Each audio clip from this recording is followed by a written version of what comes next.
I would like to share with you some insight gathered from Facebook.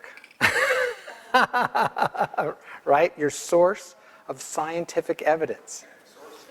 That's right. So this one Facebook friend said his neighbor came over to his house at 3 o'clock in the morning. And he said, can you imagine that, 3 o'clock in the morning? He says, but luckily he was still playing his drums. So, now, listen, I'll tie them all together and you'll see why. So then another fellow was saying, I can prove that I am not here. And he says, so am I in Paris right now? No. Am I in London right now? No. Am I in Hong Kong right now? No. Okay, so if I'm not in that place, I'm some other place. And if I'm in some other place, I'm not here. Now listen, all those relate because they have to do with the way we think about time. The way we think about time is very linear and systematic. 1600s, 1700s, 1800s, 1900s. But when we talk about time, we're going to have to define our terms, what we actually mean by time. So the way that what's called the standard model, the scientific model, the way that time is explained now, is there are three main components. There is matter, and that includes all the subatomic particles, the elements, everything that you see, hear, and touch, taste, and even that which we can't directly measure. We have other names for it. But then there's also something called space, and that's supposed to be the distance between objects. And now scientists label time and space together. Did you know that? It's called time-space. So even the standard model recognizes that time is a product of that which exists in this dimension. It's been labeled by the standard model is called the fourth dimension. You have length, and you have height, and you have width, like you would make a box, the three elements the dimensions of a box. And time is considered the fourth dimension.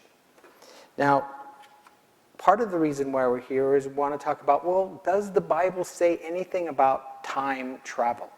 What does that mean? Well, we also have to define our terms and how the Bible describes time. And it's very interesting that we need to look at the idea that time and space are together. And matter now is a part of that. They're all part of the properties of this dimension that we exist.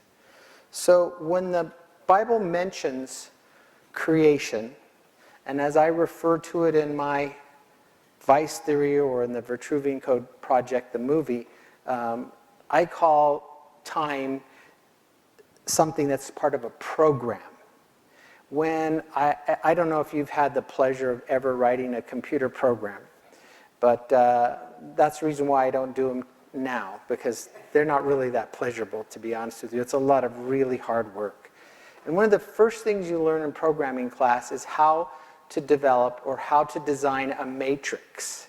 And the matrix is something that holds values. They're kind of like X and Y coordinates with little boxes, almost the idea of a spreadsheet. And then you can take those values and you can add them up, you can compare them, is the value X and the value Y equal? It gives you a construct. So when I think about time, I kind of want you to think about it differently than just some linear systematic property. I want you to think about it in terms of not only is it a part of everything that exists in this dimension. So I want you to consider that time is something that's limited to the dimension in which we exist. If we're people that believe that there are other dimensions, we might call it the spiritual dimension where there's angels.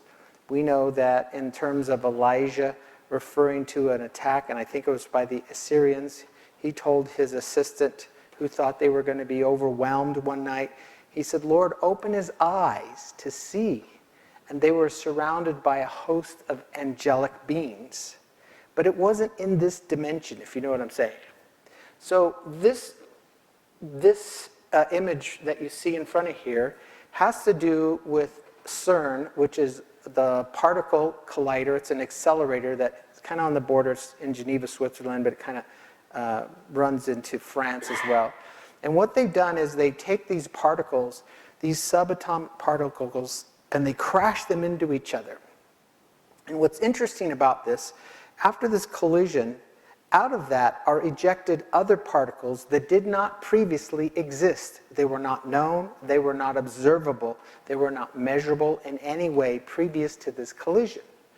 And so the scientists have come up with the conclusion, after doing the experiments, taking the calculations and the measurements, and saying it looks at and it appears that those particles did exist before, and when they crashed together, the unseen and unknown particles also crashed as part of that collision and were ejected for varying parts of time.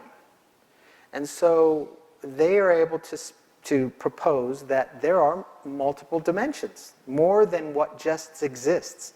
So, you know, the Bible is the kind of book that for many years people would make fun of it. Oh, it's just a stupid book written by people who just created these stories and there's no real scientific basis for it. You know, and then all kinds of interesting things happen. The Bible would say there are basically Ham, Shem, and Japheth, and Ham went down to Africa, and Seth went into Asia, and Japheth went into Europe. And they thought, well, what a dumb story that is. Well, then we found out with DNA, how many races are there? There's 3 races. There's the Caucasoid, which is Japheth. There's the Mongoloid, which is Seth. And there's the Negroid, which is Ham. And they match perfectly the geographical descriptions that were given. I mean, we're talking thousands and thousands of years ago. But yet, they made fun of it.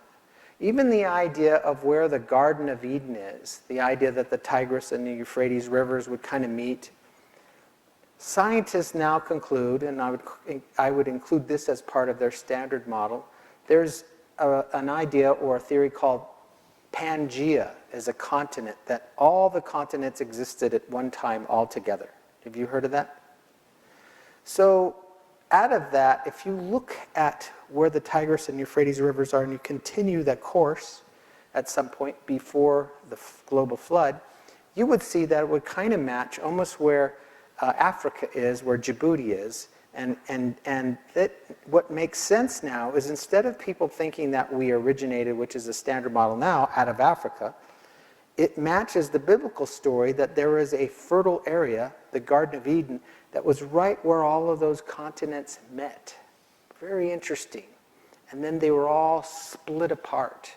So I'm getting back to the particle issue because it has to do with dimensions. We used to laugh at the Bible when we'd say there was multiple, we'd say there's another dimension. That's a dimension where the angels are. And people would say, oh, those people who believe in the Bible, I feel so sorry for them. They're so ignorant. You know what I mean? They're just so dumb. How can they believe those stupid stories like that? Then all of a sudden, guess what? They find out there's multiple dimensions. And there's even some rabbinic scholars that have speculated for years, and I forget if his name is, because if I say it wrong, it's on YouTube forever. I'll have to eat my words. A guy named Maimonides, an old Jewish rabbi, who said back then there were 10 dimensions, and now they've come to that conclusion. Now, the dimensions don't mean they're all equal. So be careful when you think in terms of like a box. It's not a square.